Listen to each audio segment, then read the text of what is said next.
জামানায় প্রত্যেকটা বাবার একটাই চাহিদা, আমার সন্তান টাকা উপার্জন করবে, আমার সন্তান সুন্দর একটা বাড়ি তৈরি করবে, আমার সন্তান একটা সুন্দর গাড়ি কিনবে। ঠিক কিনা? এর বিকল্প কিছু নেই।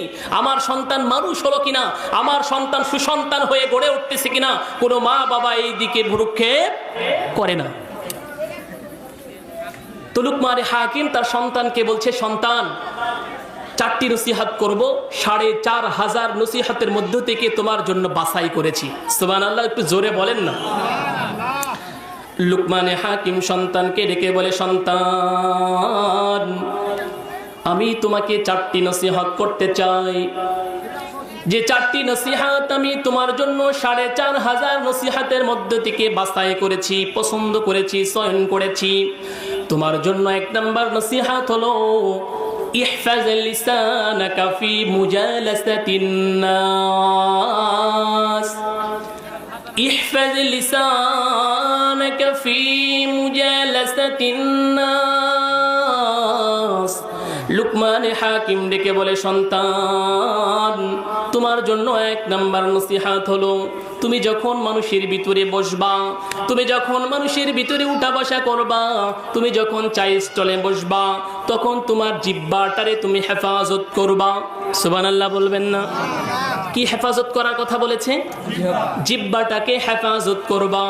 লুকমান হাকিম গোলাম হলে কি হবে? লুকমান হাকিম গরিব হলে কি হবে? লুকমান হাকিম সাধারণ মানুষ হলে কি হবে?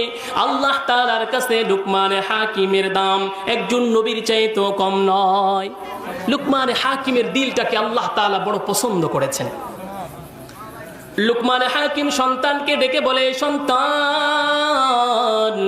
ইহফাজ লিসানাকা ফি মুজালাসাতিন নাস, তুমি যখন মানুষের ভিতরে যাইবা, মানুষের ভিতরে উঠা বসা করবা, চলাফেরা করবা, তখন তোমার জিহ্বাটারে তুমি হেফাজত করো।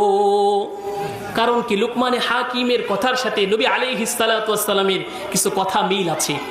নবী আলাইহিস সালাতু ওয়াস সালাম হাদিসের ভিতরে বলেন, আল্লাহর যে বান্দা 2টি বস্তুর হেফাজত করবে, নবী আলাইহিস সালাতু ওয়াস সালাম বলেন, আমি রাসূল তাকে জান্নাতে নিয়ে যাওয়ার জিম্মাদারি নিয়ে নিব।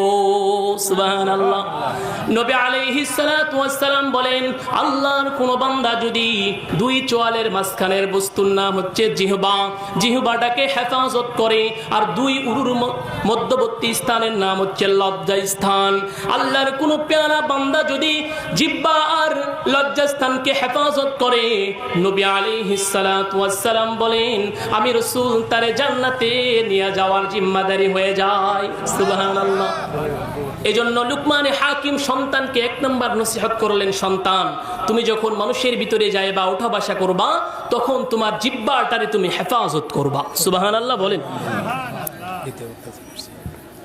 2 নম্বর, লুকমান হাকিম সন্তানকে ডেকে বলে, সন্তান, তোমার জন্য 2 নম্বর নসিহত হলো, ইহফাজ আইনাকা ফি বুয়ুতিন নাস।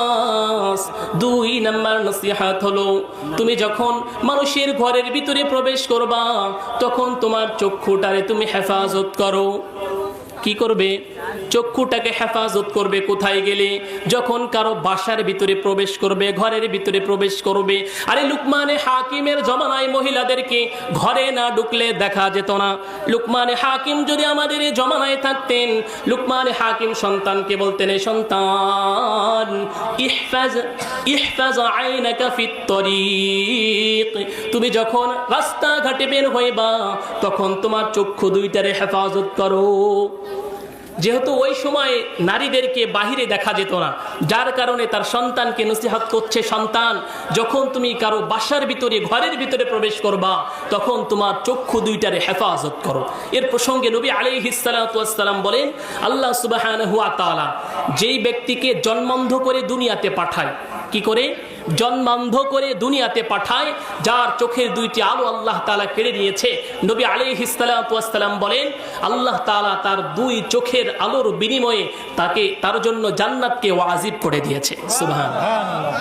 লুকমান হাকিম 3 নম্বর সন্তানকে নসিহত করছে, সন্তান, ইহফাজ কলবাকা ফিস সালাত, তুমি যখন নামাজের ভিতরে দাঁড়াইবা তখন তোমার কলব আত্মার তুমি হেফাজত করো। কারণ আমরা যখন নামাজের ভিতরে দাঁড়াই তখন আমাদের চক্ষু দুইটা সিজদার স্থানে থাকে, ঠিক কিনা? হাতটাও সুন্দর করে বুকের ভিতরে বাঁধলাম, কিন্তু অন্তরটা কোথায় আটকাবো বলেন? চক্ষু দুইটা সিজদার স্থানে আছে, হাতটাও বুকের ভিতরে সুন্দর করে বেঁধেছি, কিন্তু মন আর মনের জায়গায় নাই, অন্তর আর অন্তরের জায়গায় নাই, গেছে ব্যবসার ভিতরে, গেছে ফ্যামিলির ভিতরে, ঠিক কিনা? এজন্য সন্তানকে নসিহত করছে, সন্তান তুমি যখন নামাজের ভিতরে দাঁড়ায়বা তখন তোমার কলবটারে তুমি হেফাজত করো। সুবহানাল্লাহ বলেন। লুকমানে হাকিম সন্তানকে 4 নাম্বার নসিহত করছে, সন্তান ইহফাজ মি'নাতাকা আলা মাইদাতিন, তুমি যখন খাবার প্লেটে বসবা, তুমি যখন খাবার দস্তরখানের ভিতরে প্লেট নিয়ে বসবা, তখন তুমি তোমার খানাগুলোকে তাহকিক করে করে খাইবা। হালাল খাইতেছো না হারাম খাইতেছো, জায়েজ খাইতেছো নাকি নাজায়েজ খাইতেছো, বৈধ খাইতেছো নাকি অবৈধ খাইতেছো? কেন হারাম ভক্ষণকারী রবের জান্নাতে কখনো